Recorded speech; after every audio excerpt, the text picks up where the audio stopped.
เธอทำให้ฉันรอเธอก็ไม่อาจทน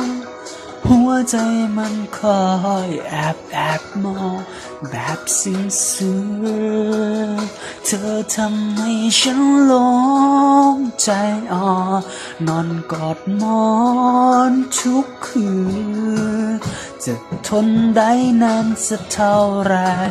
หากคิดถึงอยากจะกินกลืนเธอทั้งตัวไม่อยากเหลือไว้ให้ใครได้กลิ่นอย่าได้ยินเพียงเสียงของเธอเรียกบอกรักเธอถึงฉันผู้เดียวก็รมไปไม่ไว้ใจมันวิบวับไม่เจอคงขาดใจอ้อยคิดถึงจังเธอ